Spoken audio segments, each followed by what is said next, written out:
The pain an avoidant never expected after a super empath finally detaches. There is a moment in certain relationships that almost no one prepares you for. Not the loud breakup, not the dramatic argument, not even the cold silence, but the quiet detachment of a super empath. This is the moment when the avoidant believes they have finally gotten what they wanted: space, distance, relief from emotional intensity. And yet, paradoxically, this is where a very specific kind of pain begins for them, a pain they never expected, never planned for, and rarely know how to process. Because when a super empath detaches, it doesn't happen impulsively. It happens after months or even years of trying, explaining, adjusting, shrinking, and loving harder than they should have. And once that detachment is complete, something irreversible shifts in the emotional dynamic that the avoidant unconsciously depended on. At first, the avoidant experiences a sense of calm. There are no more emotional conversations, no requests for reassurance, no bids for deeper connection. The super empath stops chasing, stops checking in, stops trying to fix what was never theirs to fix. To the avoidant nervous system, this feels like safety.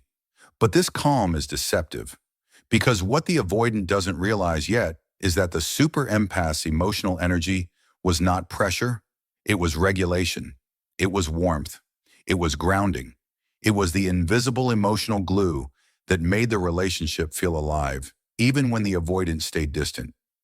Once that glue is gone, the emotional temperature of the relationship doesn't stabilize, it drops. Slowly, something unsettling begins to surface.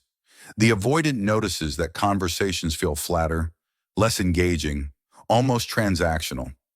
The super empath still responds politely, still functions normally, but the emotional depth is gone. There's no spark behind the words, no emotional reach, no curiosity about the avoidant's inner world. And this is confusing because the avoidant didn't ask for abandonment. They asked for space. But what they fail to understand is that when a super empath finally honors space fully, they don't hover emotionally nearby. They leave energetically. And that absence creates a strange emotional vacuum the avoidant was never taught how to tolerate. This is where the first unexpected pain appears: emotional invisibility. For a long time, the avoidant may have felt overwhelmed by the super empath's presence, their insight, their emotional attunement. But once it's gone, the avoidant realizes something unsettling. They are no longer being emotionally seen. No one is intuitively reading between their words. No one is picking up on subtle shifts in mood. No one is offering unspoken understanding. The avoidant suddenly has to carry their inner world alone.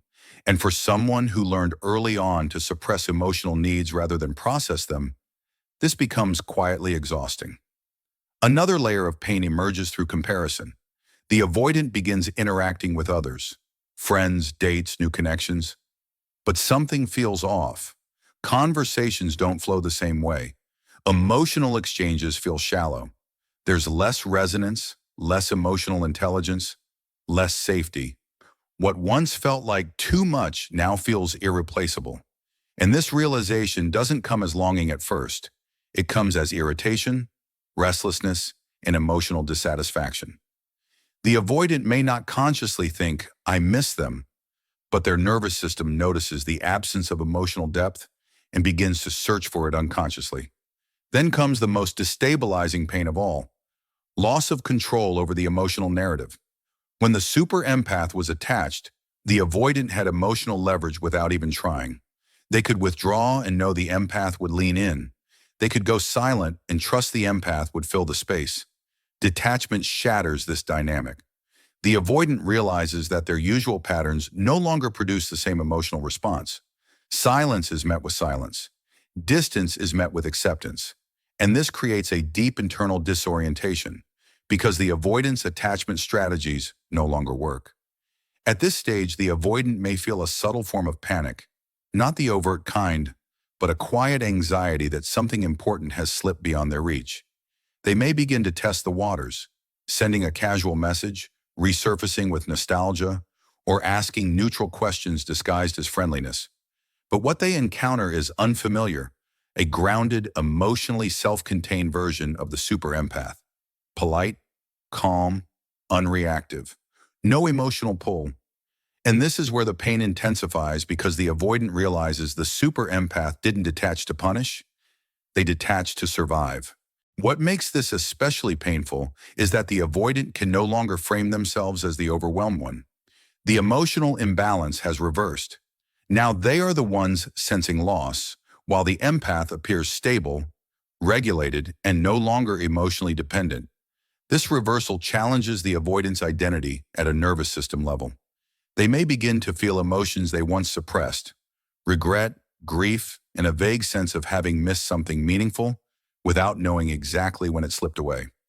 Another unexpected pain arises from emotional accountability. When the empath detaches, they stop absorbing the avoidant's emotional confusion. There is no longer someone interpreting their silence kindly, translating withdrawal as fear, or excusing inconsistency as trauma. The avoidant is left alone with their patterns, and without the empath's emotional buffering, those patterns become harder to ignore.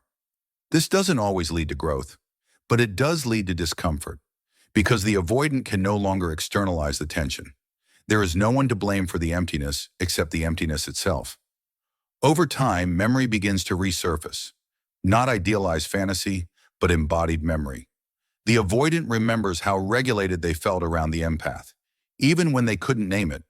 They remember moments of warmth, safety, laughter, and emotional ease that they once dismissed as ordinary or overwhelming. Now those moments carry weight, and the pain here is subtle but deep. The realization that something rare was mishandled, not out of malice, but out of unawareness. The final pain, the one avoidants almost never anticipate, is existential. When the super empath detaches, they don't just leave the relationship, they leave behind a mirror. That mirror once reflected the avoidant's potential for connection, intimacy, and emotional growth. Without it, the avoidant may feel emotionally unanchored, unsure of how to create closeness without control or distance. This doesn't always result in reunion. Often, it results in longing that goes unexpressed, lessons learned too late, and a quiet understanding that some connections don't end loudly. They end by outgrowing the space they were confined to. And here's the most important truth. The super empath's detachment is not an act of coldness. It is an act of self-respect. It is what happens when love stops being self-abandonment. The pain the avoidant experiences is not punishment. It is the natural consequence of losing access to someone who loved deeply without conditions, until conditions were required for survival. When the empath leaves emotionally, they don't take revenge. They take their energy back. And that is the pain the avoidant never expected, because they never believed the empath would truly choose themselves. If you've ever been the one who detached, understand this. Your silence is not cruelty. Your distance is not abandonment. It is the sound of your nervous system finally returning to equilibrium. And whether the avoidant ever consciously understands their pain or not, the shift you created by choosing yourself will echo far beyond the relationship. Because genuine emotional presence, once lost, is never easily replaced.